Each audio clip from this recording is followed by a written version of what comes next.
So we've talked about what critical race theory is. We talked about what critical race theory believes. We've talked about where critical race theory comes from so far, going back pretty deep. And now we're going to talk about what critical race theory does. So I said at the very beginning of this series that we have to keep in mind that critical race theory is as critical race theory does. I know it's kind of trite and Forrest Gumpy, but it's true. The critical theory, as we heard this morning, is defined by its social activism, by its commitment to social activism and by doing social activism in a particular way in service to its vision and its ideology. That vision, of course, is an idealized version of society, certain historical possibilities that have become regarded as utopian possibilities. And so we have to understand what critical race theory does in order to understand fully what it is. But if we're going to attempt to counter critical race theory, we also have to know how it behaves.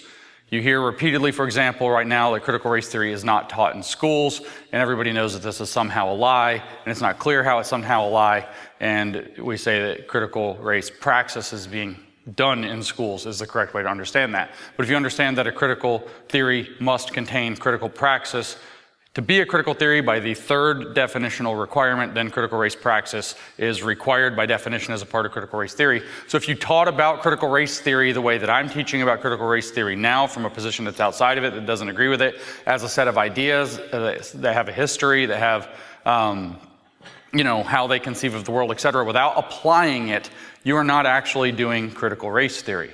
On the other hand, if you teach ideas that are rooted in the critical race mindset and you apply them to children with the effort of doing what critical race theory does, then you are teaching critical race theory even if you're not teaching the formal stuff that I'm teaching. So a lot of good liberals get caught on this little trick, this little trap, and they say we can't ban critical race theory. We have to teach the ideas. We want to inoculate people by exposing them to the ideas and explaining why they're wrong and showing them countervailing ideas.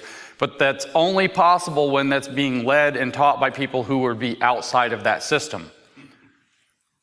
It turns out you can't trust a Marxist. If you put them in charge of the education, they're going to do Marxian education. And this is what critical race theory does. So I said critical race theory is as critical race theory does. Critical race theory only does one thing. Exactly one thing. It raises critical consciousness of race. All critical theories do exactly one thing. They raise critical consciousness. They attempt to take people and get them to see how their lives are miserable, more miserable than they think, and that they are committed to a system of power that generates their own servitude or some kind of injustice, and to awaken in them the revolutionary consciousness that doesn't prefer step-by-step progress or incrementalism, that doesn't like liberal methods, it doesn't like equality, it doesn't like legal reasoning or Enlightenment rationalism or neutral principles of constitutional law. It rejects in critical race theory things like colorblindness and so on. It's to make people see the world the way critical race theorists see the world. Marxism only did one thing. It attempted to raise critical consciousness of class, which they call class consciousness. And the idea was that if you get enough working class to have a class consciousness and enough of the bourgeoisie to form a vanguard with their class consciousness to usher the thing along. That was Leninism. When you hear Marxism, Leninism, that was Lenin's idea. Well, we'll just make a vanguard movement out of the bourgeoisie, and we know how it's supposed to be, so we'll usher the stupid proles along because they won't do it for themselves. The idea in Marxism is if you awaken enough of a class consciousness or critical consciousness, as it's phrased in critical theory, or liberatory consciousness, or a critical race consciousness or racial consciousness, you'll see it in critical race theory, then you'll have a sufficient basis by which you can make that dictatorship of the whatever, proletariat, anti-racist, liberation movement, whatever it is, and you can overthrow the oppressive system because enough people understand that it's oppressive. In other words, what you're doing is you're taking people who are in a state of dependency, to paraphrase directly from the first chapter of Paulo Freire's Pedagogy of the Oppressed, and you're showing them that their state of dependency and oppression, or their state of oppression is because they're in a state of dependency on the system. And rather than telling them you can take responsibility for yourself and rise up, build something with your stuff, with your property, with your life, with your skills, with your character, and become something that you aren't, and you can get out of that cycle of dependency that traps the oppressed or the lower class, rather instead they say, no, we're going to teach you to hate the system. Your exit isn't responsibility, your exit is resentment.